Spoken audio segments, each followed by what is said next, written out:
Ladies and gentlemen, welcome to Slam Up Wrestling. Myself, Suprit, and this is your New Japan Pro Wrestling's Castle Attack 2021 review. And I'm joined by a new guest here, Mary Shadows, all the way from New York. What's up, Mary? Hey man, how's it going? Thank you for having me. It's been good, but tell something about yourself. All right, guys, I'm Marie Shadows. I'm the storyteller. I love everything professional wrestling. I basically cover New Japan Pro Wrestling, so that's what we're going to talk about today on this podcast. What you guys do not know is that I am a former WWE employee, just trying to make my way back into the wrestling industry and giving back to the best sport that I really love. So let's talk Castle Attack. Mary, what did you think about the show? And personally, it felt like a big New Japan show. What did you think about it? So overall, Castle Attack Night 1 and Night 2 were fantastic. They had a lot of good wrestling. All the stories from all the road twos that led up to Castle Attack Night 1 and Night 2 sort of came to a conclusion. A nice conclusion. It may not be everyone got their own victory, but they managed to get their stories done in order to move forward for the New Japan Cup that's coming up soon in March. Um, and I love how on the fly for night two, they were able to give us a triple threat match for the vacant IWGP Junior Heavyweight Championship title, which is by far like an honorable mention to like talk about. So we'll talk about this entire show, but before that, if you are new to this channel, then make sure to like, share, subscribe, do all that fun stuff. Check out our previous contents like the AEW Dynamite review this past week, and also a main roster talk, which is a brand new series that I've started on the channel. Go check that out. So before we talk about Castle Attack, Mary, I wanted to get your thoughts on John Moxley retaining the US Championship this past week at New Japan Strong against Kenta. Thoughts on that? Uh, I honestly did not like it. I hyped it up so much that Kenta was going to take the belt off of Moxie, take it back home to Bullet Club to the boys, because I feel like because it hasn't been defended within a year, you would think that it should go back home just to have more story build up with like, maybe possible young lions or possible New Japan wrestlers that haven't gotten a spotlight yet. So there was so much hype behind John Moxley versus Kenta and a lot of missed opportunity while we were doing that. And the match felt so underwhelmed for me, where it felt one sided that Kenta was doing all this offense, even the DDT on the briefcase, the elbow drop on Moxie through the table, and then all of a sudden Moxie comes out with the Death Rider and happens to get the 1, 2, 3. Like, no, that doesn't sit right with me only because of story wise. Um, I just thought it was really underwhelming and it should have deserved a little bit more attention to make it a really good standout match for New Japan Strong. Was it that it was a Kenta match, or was that it happened in an empty arena? The empty arena doesn't bother me, even though like I would have like fans there. I get why there wasn't no fans, but ever since the pandemic started, empty arenas don't really bother me as much because I look at it from a creative storyline in ring action point of view. But it did feel like it was a Kenta match where Kenta was dominating and then Moxie was taking all the damage. And then the balance wasn't there when that happens. I think they're saying something for when Moxley comes back to Japan, because it looks like he'll be taking some time off from AEW, and then you're gonna have this match again in Japan, which will be a better setting than in the New Japan Strong, and then they can finally give the title to Kenta, I think. Probably. Or, as we learned during backstage comments, Jay White dropped Moxie's name. So you never know what's going to be happening. Anyways, that was New Japan Strong. Let's quickly get into Castle Attack. And we had some preview matches. Just get through it. So on night one, they had the United Empire. So they beat Tenkozi and Hiroshi Tanahashi. So this happened on night one. And it was a preview match, but there was some story with, Tenkozi and United Empire. And we also see Tenkozi beat Jeff Cobb and Will Ospreay on night two. So I just wanted to ask you what has been your feeling regarding the presentation of the United Empire so far? I'm still trying to get used to them. I do follow Will Ospreay's career, so I do know of him and about him. I do follow Jeff Cobb here and there, but as like a unit together, they work really well. Even if I don't know how long they've been together as a team, but I'm still trying to get to know them and like their stance in New Japan Pro Wrestling. Because if you really want to look long term, they could give Bullet Club a run for their money. But yeah, those were those preview tag matches. We had yet another preview tag match. No, sorry, it was just a singles match to build up the tag team title match with Yeah. God and Chaos. So one of them were Tangaloa beating Yoshihashi due to outside interference. This match sucked. I don't have to tell you why. Is it because of the outside interference? I don't know, man. This guy, Tangaloa, there's something about him that bugs me off. Him Really? overselling, him overselling is too much for me. Sorry, over not selling is too much for me. Oh man. I mean, he does have a good intensity and he does have, the power to back up everything that he does in the ring. I'm a fan of God. I enjoy Tama whenever he talks trash to people and stuff like that. Like, I believe that Tama is like a New Yorker because he talks trash the same way we talk trash out here. And I'm like, oh, that works. But I enjoyed Tungaloa versus Yoshihashi. I just wish that Yoshi can get out of the box that he put himself in because he looks like he can achieve more than like what's been given to us. Then after right after Tonga versus Loa versus Yoshi, it's Tama versus Goto. That was an interesting dynamic between the two, only because in that match, Goto picked up the win over Tama. Um, and then Tama with his backstage comments mentioning how, he was too cocky and he admitted something about himself for that. And then that won't happen on, the next night. So both of those matches were really good openers. And I love that New Japan Wrestling booked it as let's do it back to back. Like the story just flowed like that. By the way, the Goto Tamatanga match was way better than the other match. And yeah, we will talk about the tag team title match later on, but let's talk about the first big match. It was for the KOPW 2021 trophy. So this was Toriano versus Chase Owens. It was a YTR Texas strap match. I'm gonna say Yeah. this. It was brutal and entertaining at the same time. What did you think about this match? I really enjoyed it, even though I felt like we didn't need a Yano Texas strap match. I was just fine with a regular strap match. And from start to finish, it was really good. The story was there. It really was brutal. And I guess taking off the corner pads added something to the match. Just unfortunately, I was like, Chase should have obviously won. It's a conspiracy against him that he didn't win. And yeah, I enjoyed that one. And by the way, the rules were somewhat confusing, but it was clear Yeah, to it us that was. yeah, but it was clear to us that whoever takes out the final pad is the winner.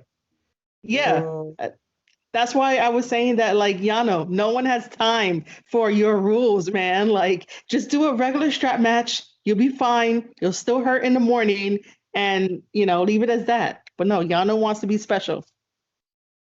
So let's talk about the some highlights here. So Yano's hand was actually taped and he wasn't able to Oh, untie the yeah. final pad. So at one point we see Yano, so he was beaten to the outside. Owens could reach the final pad because he was tied to Yano, of course. Yeah, So yeah. finally, Yano hit his signature power bomb to untie the final pad, and that was it. And it was being said on commentary too that Yano is taking this KOPW thing very seriously. Yeah. I mean, I had to do some research on the King of Pro Wrestling title. Like, I've just heard it, but I'm like, I want to do a little bit more research on it. Um, I do think that Chase should, go for something like that. But then again, it'll be interesting to see if Chase is allowed to put up that Texas championship title up on the line if anyone challenges him for it. Hey, by the way, do you know when did he win that Texas Heavyweight Championship? You mean like when that match happened for him? Yes, I want to see that match. Um, Uh, see, even on commentary, Kevin Kelly was like, Chase has not been coming forthright with the match. But according to when I started watching Chase Owens's Twitch streams, it was before the Road to Castle Attack. So during like the new beginning when he was still in quarantine. So like before that. So happened. So wait, we're in February. So it happened in January. Sometime in January. I don't know. This smells like a conspiracy to me. That what? He just created a belt and was like, I'm champion? We'll have to wait and see. I hope to see that match on New Japan World. Probably. And hopefully. I mean, I don't know. I could probably ask him, but he'll probably give me the same thing. Let's talk about your favorite, Jay White versus Tomohiro Ishii. Yeah, that one is definitely my favorite. So go ahead. This has to be match of the whole show, you can say. What did you think about this match? It is definitely match of the whole show. For me, it's going to get match of the month. And it's probably going to be second to, his Wrestle Kingdom against Kota Ibushi. So the whole entire story leading up to this is amazing. And I've said it before on my own podcast that, Jay White gives us so much substance that a lot of other wrestling companies can't give us within like a month's time of buildup. And it's just little tiny things. We're not asking for like to hold our hands, but give us something to be like, oh my God, this is great. So during the Road to Castle Attack series, Jay White is on this mission to get his Destino, and the only person that has not allowed that to happen is Ishii, because Ishii beat him back at the G130. It should have been that one. So right after that, he comes back, he feuds with him, even though Ishii is like, yo, go home, come back, it'll be good. But Jay White don't want to hear that. Jay White doesn't want no sympathy from his coworkers. So he ends up beating the hell out of Ishii every single chance he gets, even beating up Yoshihashi and Goto with Bullet Club tactics. Cut off the ring, make sure they're on their side, don't let them get the other tag, and then also try to have them break the rules at Japan for all the COVID policies they have, and then try to demand, make demands because of it. So it builds up, builds up, builds up. We finally get to this match, and they leave everything in the ring, and Ishii probably hurt his ribs. And that was a good, I shouldn't say that's a good thing, but it was a good tactic for that, to work on a body part and stuff like that. And then Ishii is like a stone wall, man. They told the story of babyface and heel in like the most basic format ever. And I appreciated that from that match. And it showed that regardless of Gato getting in there and distracting Ishii and the referee, Jay White finally won, put Ishii to rest. And now we could focus on his destino of him becoming God, if he wants to become God. Wait, you think Jay White will become God? He said that in one of his backstage interviews, one of his backstage comments. He said it very slyly. He was just like, his destino to become God. So I have been saying that he wants to become God with a lowercase g, because Ibushi is God with a capital G. Jay White doesn't want it. He just wants to like mess with our heads and make sure that we catch the important stuff. What's with this guy? 1 year he wants to fulfill a destino, the other year he wants to be God. Well, I think it's the same thing. It's just that it's a matter of how he says it and how he presents it, because he always talks about his destino, but then in that one interview, he mentioned he wanted to be God. So, he hasn't mentioned it since. So let's talk some highlights here. So, like you mentioned, Jay White was targeting the ribs of Ishii here. So, Yep. Ishii was doing fantastic with the selling of the ribs, Yeah. and we do see some insane reversal at the end. So, White would finally hit the Blade Runner for the win, and that was it. And I think it's safe to say this is Jay White's year. Yeah, it is. It's still his era. And why I said that because this guy, if this guy doesn't win the New Japan Cup, then at least they have to give him the G1. Yeah, either one. Or he could win both of them. He could win the J-Pan Cup and then he could win the G1 or the J1. Oh, that Japan Cup is too much. I'm all for it. I'm all here for it. We have another Bullet Club versus Chaos match here. This was the main event of night two. So this was Kazuchika Okada versus Evil.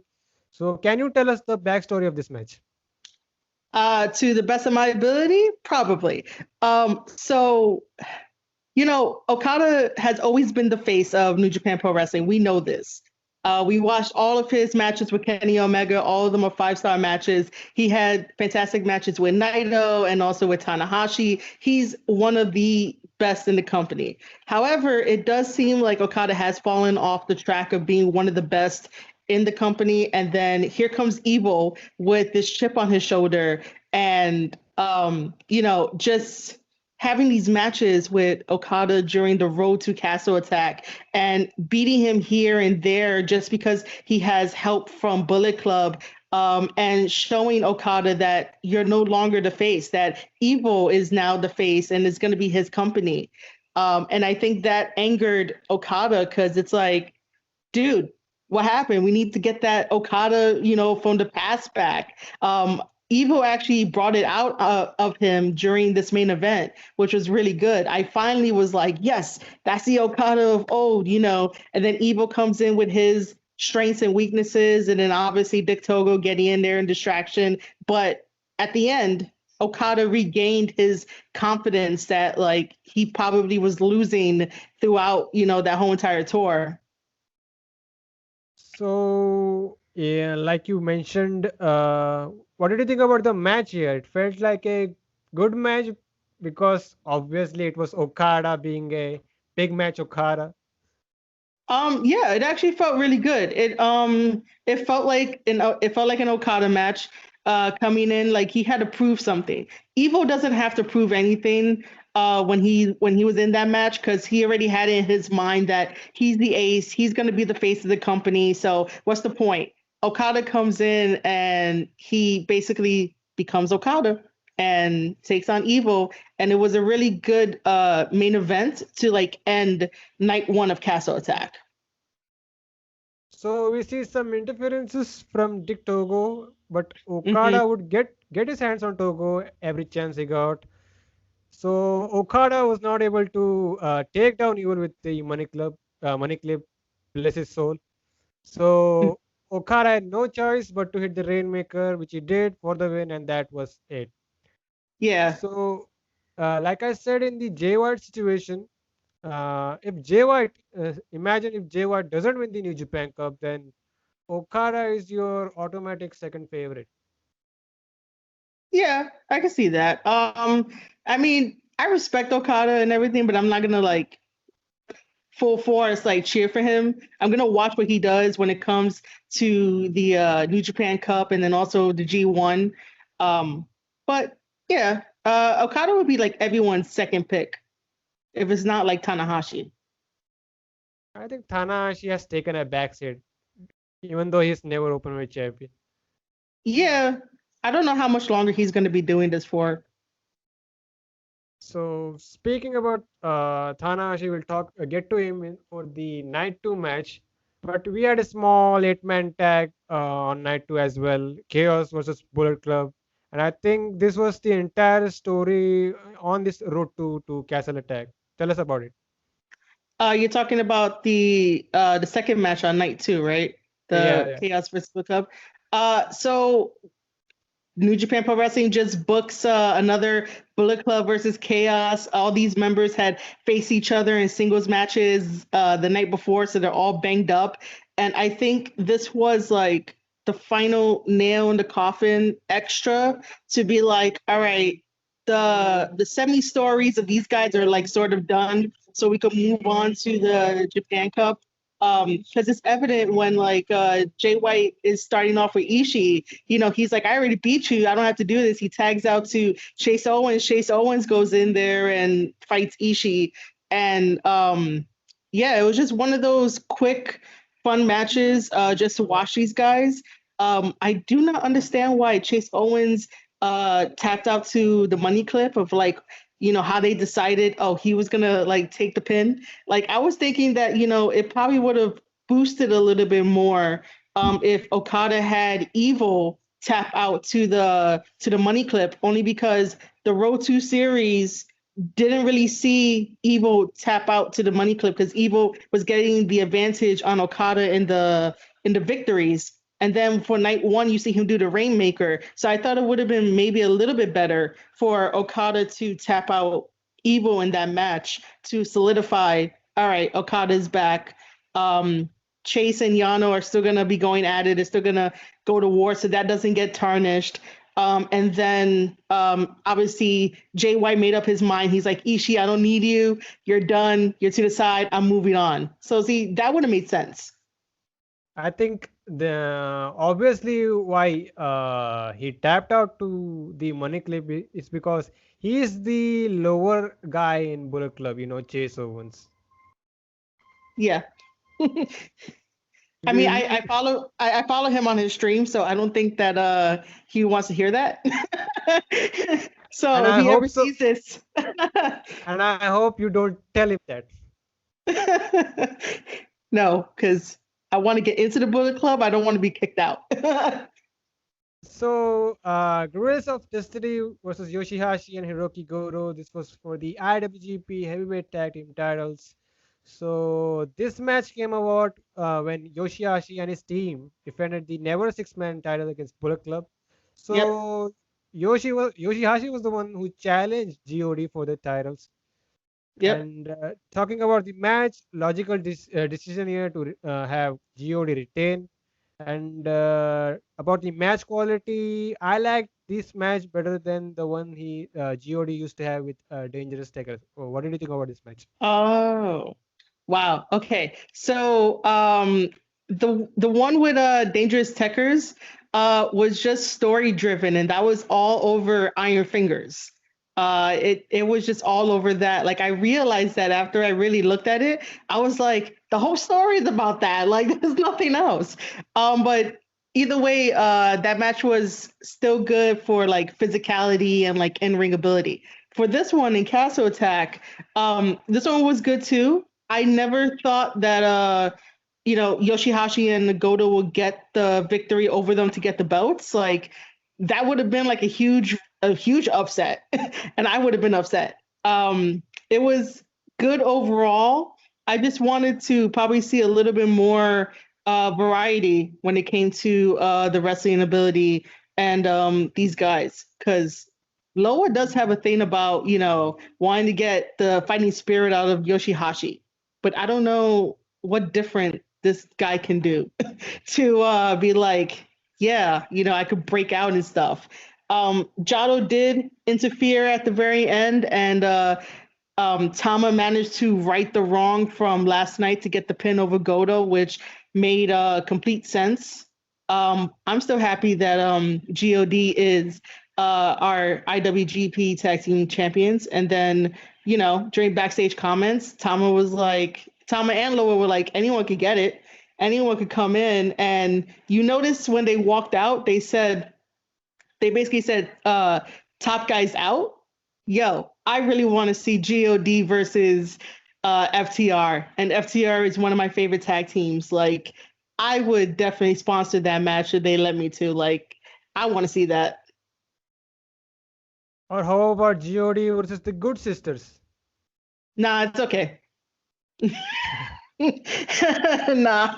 It's cool. It's cool. I'd rather see some fresh matchups with God, like God versus FTR, God versus probably, Alex Reynolds and John oh Silver. my God, John Silver of the Dark Order, Evil Uno and Stu Grayson, maybe like Austin Gunn and Billy Gunn, just because of like these guys are wrestlers. Like, if God is want to take on the whole world, I want to see fresh matchups. I don't want to see them wrestle the Good Sisters or wrestle the Young Bucks again, because that's already done.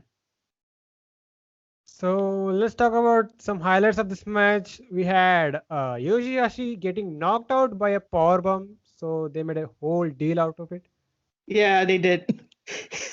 So the pace of the match picked up when Goto got the tag. We see some, back and forth between Goto and Tama Tonga. So Yoshihashi and Goto couldn't get the job done with their double team moves. So Yeah. final parts of the match saw a referee distraction. This allowed Jado to get in a kendo stick shot to Yoshihashi, I believe, and a gun stun from Tama Tonga for the win. And that was basically it. Yeah.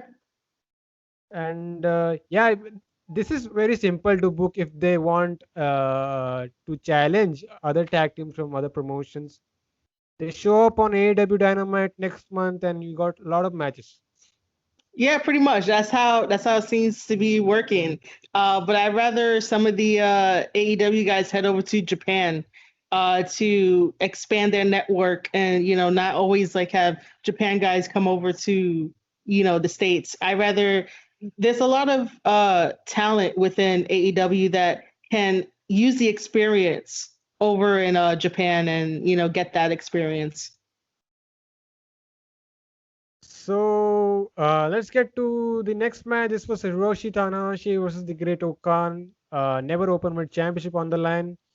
So I would say this match was slightly better than the one they had with Wrestle Kingdom, because this had extra drama with Yota Tsuji, whether he will turn Hmm. on his mentor Tanahashi or not. So let's talk some highlights here. So Okan actually wanted to hand over, sorry, he wanted his chair from Suji. Hmm. So, but instead he gives it to Tanahashi.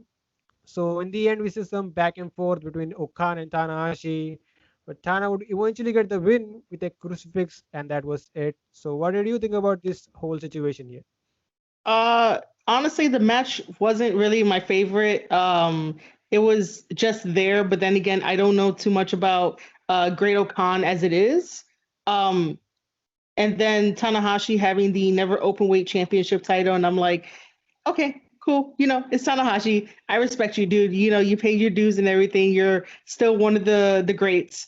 I did like the fact that they involved Suji in this to be like, hey, you're gonna turn on your mentor. You're not gonna turn on your mentor. Um, you know, it just wasn't my sort of style in a way. For me to get really behind it and involved, but I do like it when the young lions tend to get involved with certain guys, because then it's fun to speculate where they're gonna go. But overall, I guess if we want to rate it out of like 5 stars, maybe a 3 for me. But imagine that they tease that Suji could turn on Tanahashi, but will it happen one day? Uh, One day it will. I mean, every young lion turns on like somebody, you know. Um, there was that time that Naito was like, Jay White never used to hold the ropes open for me, and now he's his own man, So like everybody turns on each other at one point, It's only so far you can go with your mentor. That it's just like, what else can you do? But do you see this happening soon though? Oh no, not soon. No. Probably a little bit later on in the years as Suji realizes that, maybe certain things that Tanahashi will be teaching him is probably not going to line up to what he believes or what he thinks that should be in wrestling.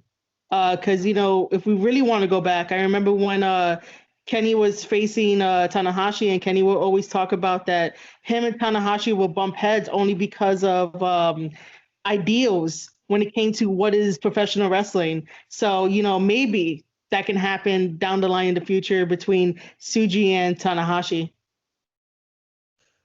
So let's get to the next title match here. So this was for the vacant IWGP Junior Heavyweight Championship. It was a triple threat: Yeah. El Desperado, Bushi, El Phantasmo.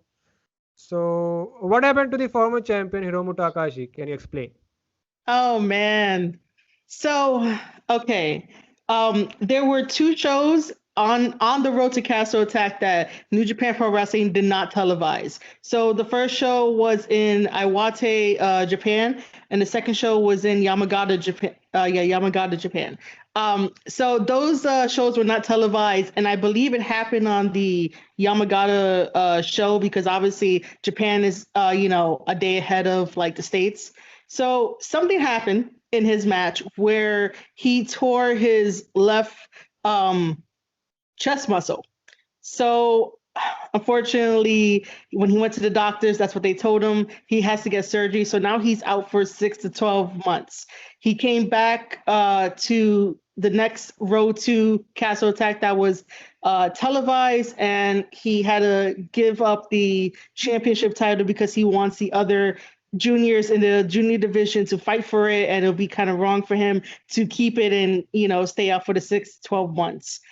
So that's like an unfortunate thing because I was enjoying Hiromu, and I really enjoy Hiromu as a wrestler and everything. So that happened, and then El Phantasmo was like probably thinking, okay, this is just gonna be for me. He automatically gets it. But then Hiromu calls on Bushi to be like, hey, Bushi, take my place for me. You got this. And then all of a sudden, Desperado comes in and was like, nah, I want in on this too. And then here we are at this amazing triple threat match.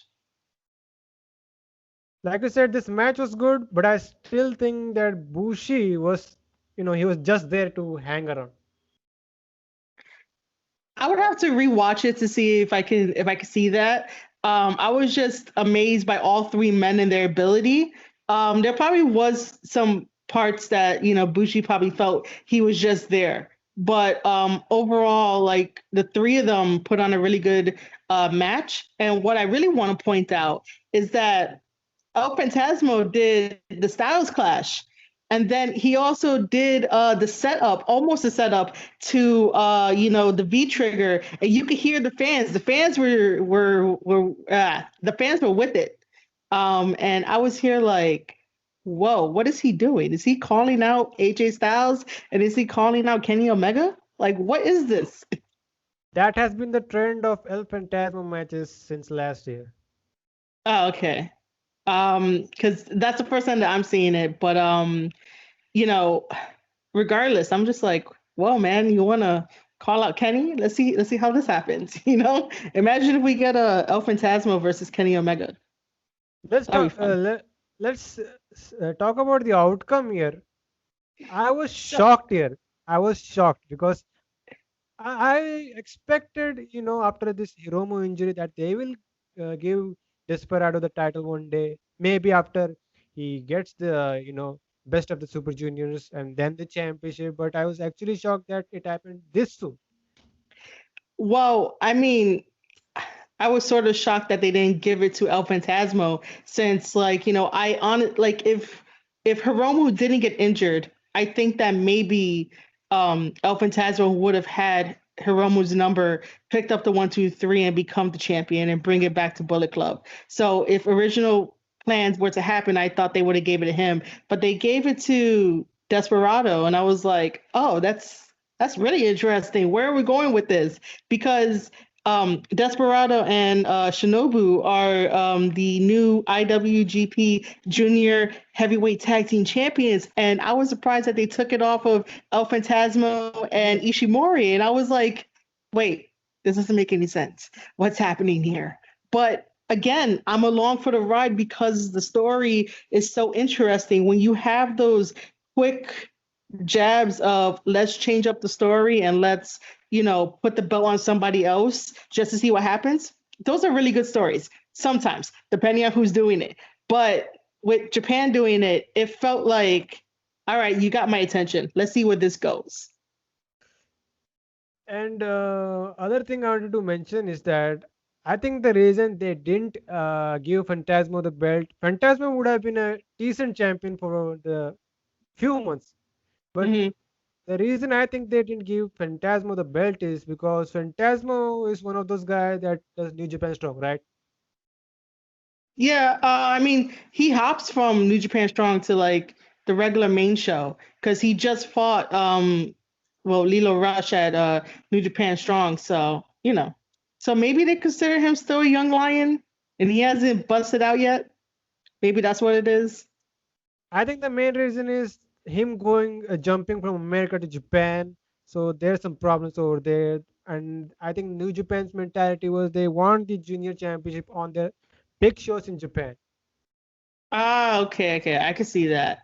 But then again, I think that eventually they're going to start branching out to allow these guys to probably defend it elsewhere because, New Japan Pro Wrestling renewed their partnership with CMLL. So the sky's the limit when like you're champion and you're going to go and defend the honor of this is New Japan Pro Wrestling. I'm going to beat your champion on the other side, and we're going to show you why, we're one of the best. So we'll see what happens. So let's talk some highlights here. We see Phantasmo being taken out by Desperado. Sorry. It was actually Desperado who got taken out by Phantasmo from a pile drive on the ramp.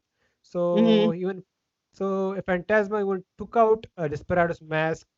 So it was just Phantasmo and Bushi, and Phantasmo was just stalling around, doing his usual shtick. So Desperado would finally come back, and this is where the match picked up, I guess. Yeah. So Bushi got to do some fun spots, and Phantasmo was pulling out some moves from past Bullet Club members, like you pointed out. Hmm. So Desperado would finally get the win, hitting the Pinche Loco and Phantasmo. He's the new junior heavyweight champion. Yep. And by the way, I mentioned Hiromu. I Yep. hope he comes back soon. I don't know when that is, but I would like to see this rematch between Hiromu and Desperado. And the way they have been talking about, like Hiromu has mentioned that he wants to main event the Tokyo Dome. Why not Yeah. have this match next year at the Wrestle Kingdom? I mean, Hiromu puts on really amazing matches.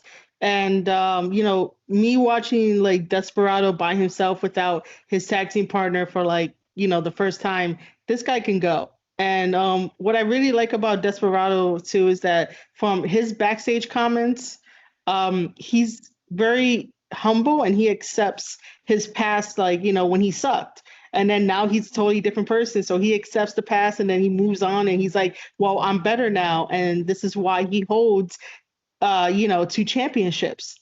So him versus Hiromu on a really grand stage like Wrestle Kingdom will definitely be like a really good match to watch. And, will be the reason why once we get to it, maybe Wrestle Kingdom can sell out you know, uh, in a very good way. So yeah, I want to see that.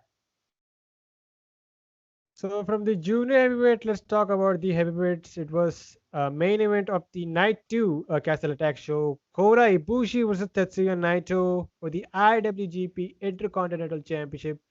So actually, it was Naito who challenged Ibushi for just the Intercontinental Championship because Ibushi wanted to unify both Intercontinental and heavyweight belts. Yeah. So I was actually pulling for Naito to win because him winning the Intercontinental Championship, the same championship he once hated, could have been a great story.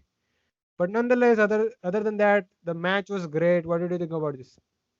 Oh man, this match is definitely match of the month and definitely a match of the year. Just because I like technical wrestling, you don't have to like, flash up your matches with like all these spots and everything. As long as you're able to tell a good story in there, I'll be hooked on it. So part of me was sort of pulling for Naito too, only because when Kota explains why he wants to unify it, it does not make sense.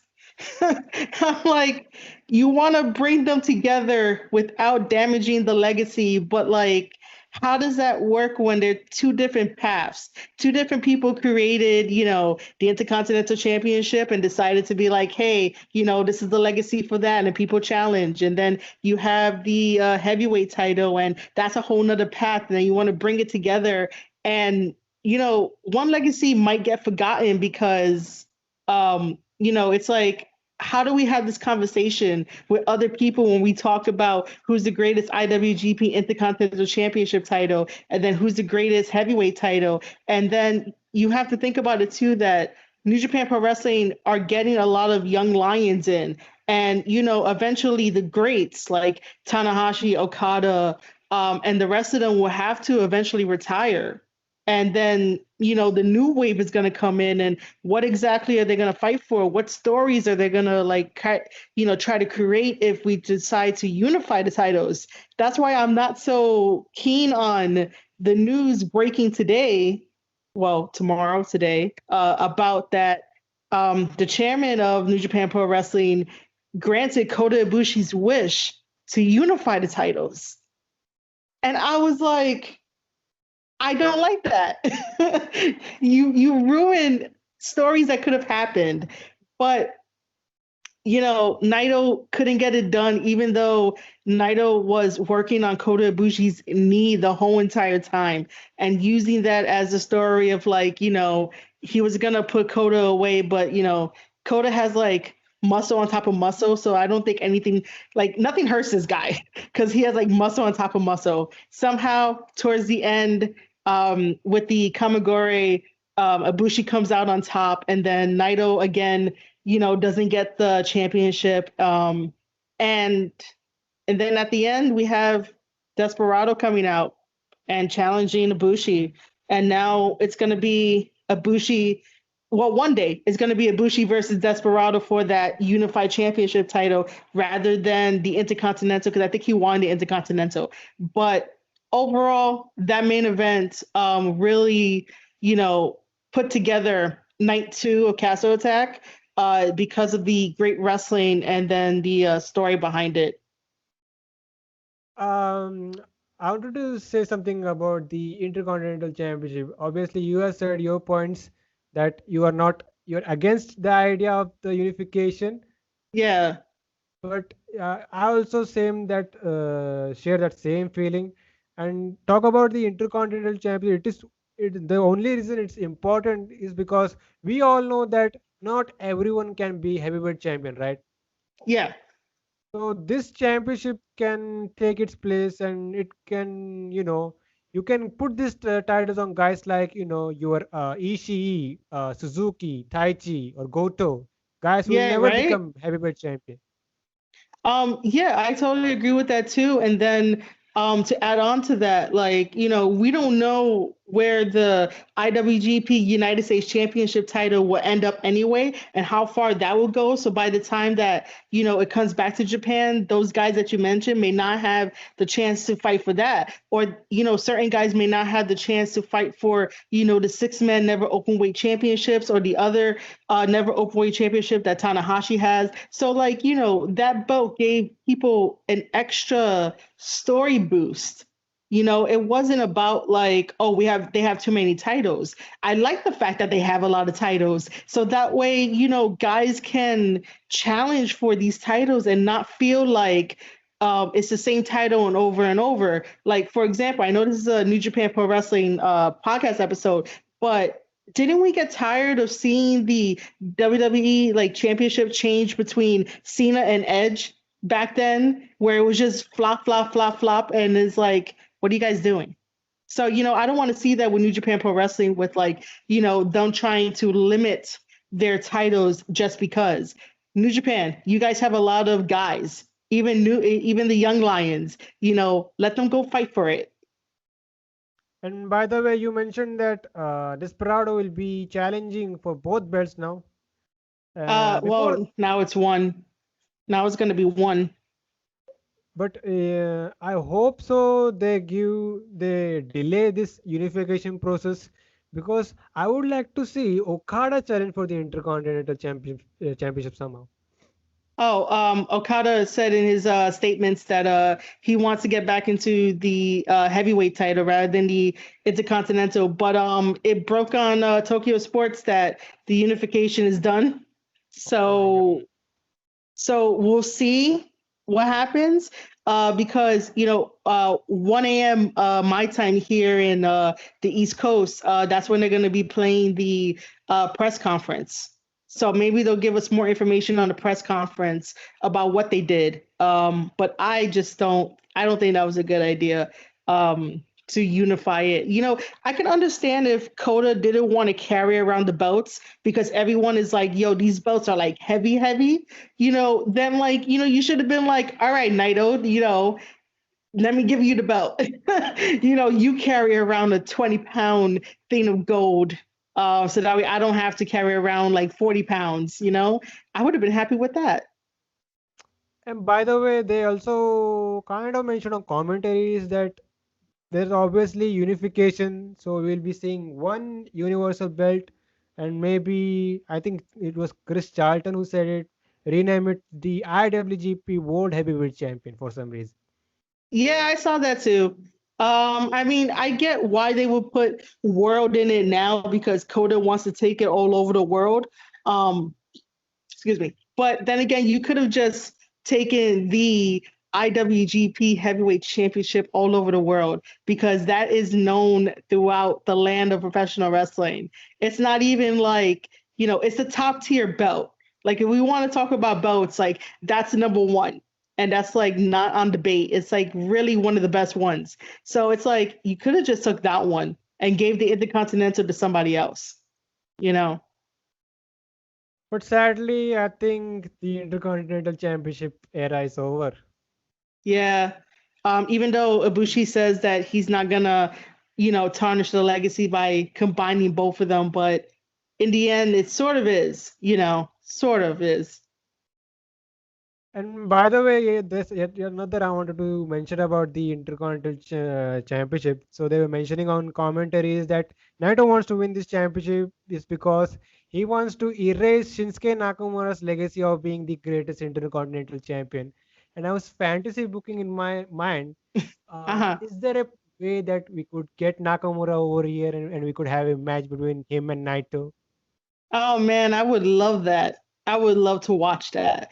But I don't know if he can erase, Nakamura's legacy by being the greatest Intercontinental Championship champion. Only because from the times that I've seen him win it, I don't really know how great of a champion he's been.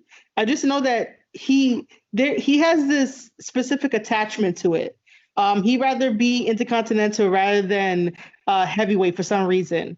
But like, what has he really done with it to try to erase Shinsuke's legacy? As far as I say, not really much. So, I don't think that can happen. But I would like to fantasy book and like fly Nakamura over and have this match.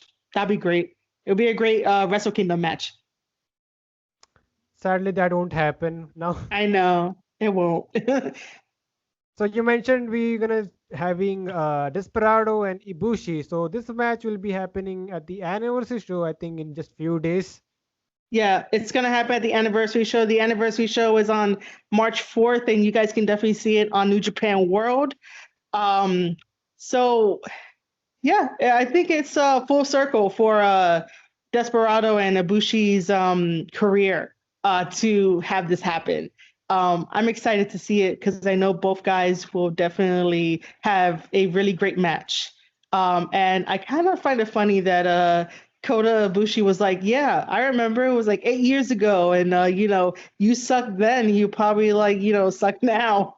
And it's like, yo, are you gonna like turn heel? Are you like frustrated already? Like, what's up, man? And do you hear that It's Ibushi also wants the junior heavyweight title? no, I did not hear that. What? He wants the junior heavyweight title? Go check out the backstage comments of Ibushi's. All right, so I'm gonna have to go back and watch that. Because Ibushi says a lot of things. The guy calls himself the god, and I don't know why he feels entitled to everything nowadays. Well, I mean, when you did carry two championships on your shoulder, you're allowed to make any type of demands if you want to. But him winning both belts is really well deserved, especially the heavyweight championship title. I was like, yes, you finally got that one because I was wondering when the hell he was going to get it. So that was Castle Attack, Mary. Yes, that was all Castle Attack. And when they originally announced this pay-per-view or show, it felt like it was just going to be yet another, new begin type show, a B plus or C plus show. But it came off like a typical big New Japan show, like a Dominion or something. It did. I was surprised by it because I did watch The Road to the New Beginning, and then we had the New Beginning. The New Beginning felt nice, almost like a filler of like, all right, all this past stuff happens, and then we get to like the filler part, and then we have The Road to Castle Attack, and then Castle Attack just like knocked it out. It was solid. So before we leave, I want to get your thoughts on the New Japan Cup. So who you picking to win? It's definitely gonna be Jay White. I do want Gabriel Kidd to be in this New Japan Cup again. And then I want, this is fantasy booking. I know this is not going to happen, but at the finals, I want Gabriel Kidd versus Jay White because Jay has been picking on Gabriel Kidd during those Road to Castle Attack series, which is very fun and I find it a little bit adorable. They have really good chemistry, but I really do want to see Gabriel Kidd versus Jay White at the finals for the J-Pan Cup. There you go. There's that J-Pan Cup again. I am going to be saying the J-Pan Cup all the time. So even I'm placing a safe bet on, Jay White, or you could get Okada too if you want to. Yeah. But yeah, so before we leave, where can these guys find you, Mary? Oh, so you guys can find me on Twitter at Marie_Shadows. I love talking about professional wrestling there. If you guys want to listen to my podcast episodes, head over to anchor.fm/Square Circle Podcast. And yeah, let's just chat about wrestling. So you can find Slam Up Wrestling on Twitter at SlamUpW, Instagram at SlamUp Wrestling. So if you don't want to catch this review on the YouTube app, then you can catch the audio versions on Anchor and Spotify as well. So this was the Castle Attack review, and we'll see you guys next time.